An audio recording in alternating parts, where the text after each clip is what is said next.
It's been snowing steady all day long, as you can tell. We're getting pummeled by it right now. You can actually still see some of the glass here in the road from where the car was sitting earlier today.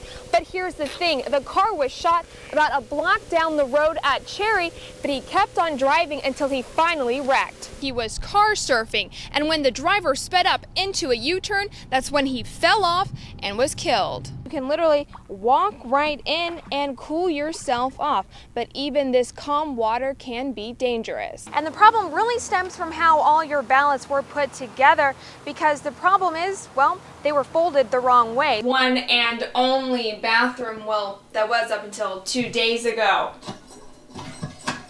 Doesn't work anymore. The water line is broken. No, I said I live here. My clothes are here. I live here. But that's not what neighbors think with destroyed cars, leftover beer bottles, and graffiti. Neighbors say the house has looked like this for months, and that everyone from gangbangers, drug dealers, to squatters have made it up these stairs and through this door. It's just your typical crack house. This neighbor didn't want to talk to us on camera, but says this house is nothing but trouble because of all the squatters that call it home. Safe is the protected part. City Code believes the home is foreclosed and utilities and water have been turned off. After talking to the 4 people Yakima police found inside, including this woman who calls herself Susie Q, all were asked to leave. I've called the cops on several occasions because of these, because of kids coming over here. They busted the window. I've called the cops on several occasions. Susie Q is adamant that she lives there legally and that the young teens who live nearby are the reason for the mess. How much are you paying for rent?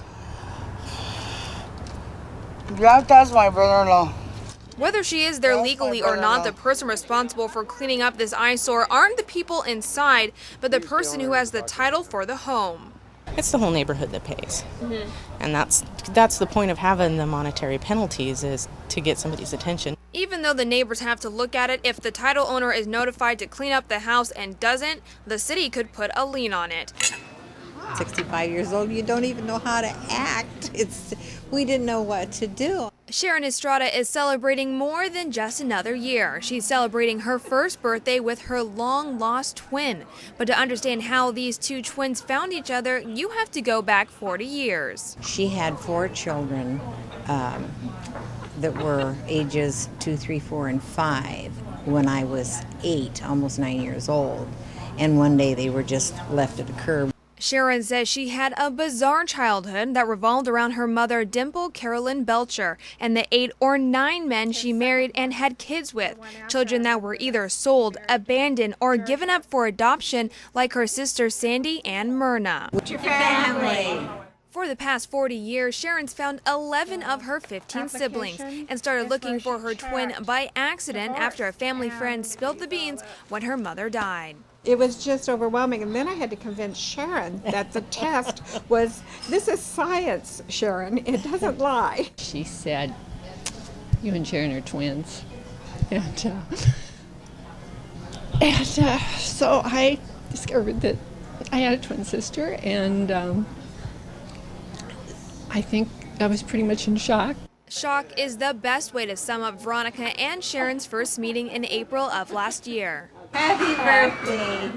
And that's why this birthday is so special. It's their first birthday together. Sharon thinks there are up to 6 more siblings out there, family she's looking for, and family that might be there to help her blow out the candles next year. It makes an old car young again, and it's against the law, but odometer rollback is making a comeback during our soft economy. People want as much money in return for their product that they have. If you're not careful, there's a big chance you could be had. A Carfax study shows just in Washington, cars with rolled back odometers are up more than 120% in recent years. The lower the miles on the car, the less it supposedly has been used, so they value it more. Always do some detective work. If the car is advertised at 30,000 miles, the tires should be factory stock. Also, check the wear and tear of the seats here and the pedals to make sure it matches the mileage. Industry experts say make sure you always take a test drive. Get a mechanic to check under the hood and ask for the car history report. Don't expect to be safe with a digital odometer. The digital odometers are just like any other computer system. You know, there's always going to be hackers out there that are going to find a way to do it. So before someone tries to take you for a ride, do your research.